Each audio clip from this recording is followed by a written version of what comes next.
তোমাদের মধ্যে অনেকেই আছো যে রাত্রের বেলা পড়ার সময় চিন্তা করো যে এখন ঘুমায়া যাই, পরের দিন হচ্ছে অনেক সকালে উঠবো, কিন্তু যখন সকালে ঘুম থেকে ওঠার সময় হয় তখন চিন্তা করো যে আরে ভাই আরেকটু ঘুমাই, আরেকটু পরে উঠবো। এবং এরকম করতে করতে দেখা যায় যে অনেক পরে তোমরা ঘুম থেকে উঠে এবং তখন অনেক আফসোস হয় যে এর থেকে তো ভাই রাত্রে পড়াটাই অনেক ভালো ছিল।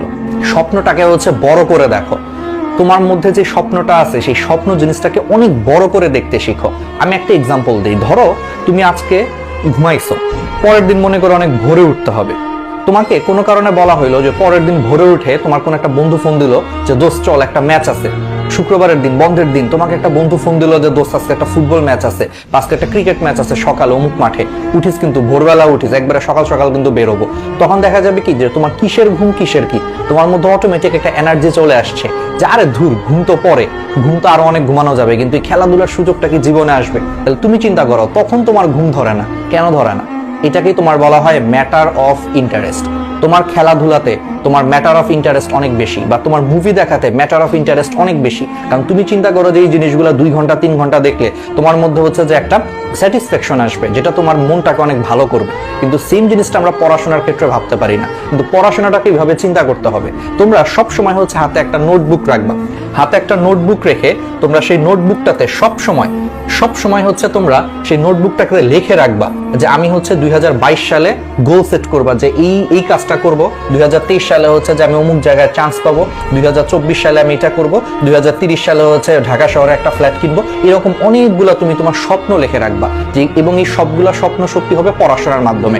তখন দেখবা তুমি পড়াশোনার মানে খুঁজে পাবা, তোমার কাছে স্বপ্নটা হচ্ছে অনেক বড় মনে হবে।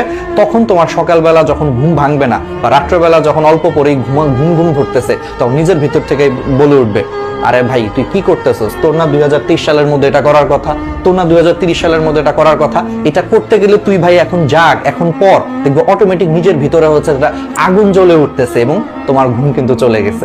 তোমার হাতে 5 সেকেন্ড সময় আছে। ধরো তুমি আজকে অ্যালার্ম দিছো যে তুমি ঠিক ভোর 6টায় উঠবা, ভোর 5টায় উঠবা।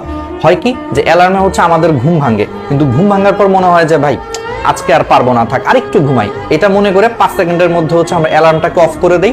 আর সেই 5 সেকেন্ডের জায়গায় দেখা যায় যে পরবর্তীতে আমাদের আরো 2 ঘন্টা 3 ঘন্টা ঘুমায় আমরা কিন্তু সেই দেরিতে উঠি। এই জন্য সবসময় মনে রাখবা তোমার হাতে ডিসিশন নেওয়ার জন্য মাত্র 5 সেকেন্ড আছে। যখন তোমার অ্যালার্ম বাজবে, ঘুম ভাঙছে, তুমি যদি 5 সেকেন্ডের মধ্যে নিজেকে বিছানা থেকে তুলতে না পারো, তুমি আসলে এই ঘুম থেকে উঠতে পারবা না। তোমার 5 সেকেন্ড পরেই শয়তান তোমার ভিতরে প্ররোচনা দিবে যে ভাই তুই আরো ঘুমা, আরেকটু ঘুমা, আর 10 মিনিট ঘুমা, সমস্যা কি 10 মিনিট পরে উঠিস। দেখা যাবে যে তুমি সেই 5 সেকেন্ডের মধ্যে অ্যালার্ম অফ করে ফেলবা আর 10 মিনিটের জায়গায় 2 ঘন্টা ঘুমায় ফেলছো, কোনো খবরও নেই। তো আজকে থেকে মাথায় রাখবা যখনই তোমার অ্যালার্মের কারণে ঘুম ভাঙবে 5 সেকেন্ডের মধ্যে হচ্ছে তুমি বিছানা থেকে উঠে যাবা, তাহলে দেখবা তোমার ঘুম কিন্তু দূর হয়ে গেছে। আমাদের মধ্যে অনেকেরই বাজে অভ্যাস আছে, রাত জেগে জেগে হচ্ছে ফেসবুকিং ইউটিউবিং করি, বা মেসেঞ্জারে হচ্ছে যে চ্যাট করি, হোয়াটসঅ্যাপে চ্যাট করি। এতে করে কি হয়, দেখা যায় যে আমাদের পরের দিন সকাল 8টায় কলেজ আছে, আমরা ঘুমাইতেই যাই হচ্ছে 3টা 4টার সময়। তো স্বাভাবিক তুমি যদি 3টা 4টার সময় ঘুমাইতে যাও, ওইদিকে মিনিমাম তোমাকে 6টা 7টায় উঠতে হচ্ছে কলেজে যাওয়ার জন্য। তো কি হয়, দিন শেষে তুমি হচ্ছে সারাদিন রাত্রেবেলা মাত্র 2 থেকে 3 ঘন্টা ঘুমাইছো, সকালবেলা কলেজে গেছো, কলেজ থেকে আবার স্যারের বাসায় পড়তে গেছো, ম্যাডামের কাছে পড়া আছে, তারপরে অনলাইন ক্লাস আছে, রাত্রেবেলা হচ্ছে বাসায় হয়তো অনেকে টিচার আসে, নিজে পড়তে হয়। এরকম করতে করতে সারাদিন তুমি যদি মাত্র 2-3 ঘন্টা ঘুমাও, খুবই স্বাভাবিক যে তুমি যখন সবগুলা ক্লাস টিউশনি সবকিছু যখন শেষ করে বাসায় আসবা, এসে দেখবে যে 9টা 10টার সময় তোমার প্রচন্ড ঘুম ধরতেছে, কারণ তুমি টায়ার্ড, কারণ তোমাকে পরের দিন আবার সকালে উঠতে হবে। তো এই জন্য এই অভ্যাসটাকে হচ্ছে ঠিক করতে হবে। এখন থেকে রাত্রের বেলা কখনো ফোন টোন চালায় হচ্ছে যে রাত 3টা 4টা পর্যন্ত জাগার অভ্যাস করা যাবে না। পরের দিন যদি সকালবেলা কলেজ থাকে, অবশ্যই 11টা থেকে 12টার মধ্যে হচ্ছে ঘুমায় পড়তেই হবে।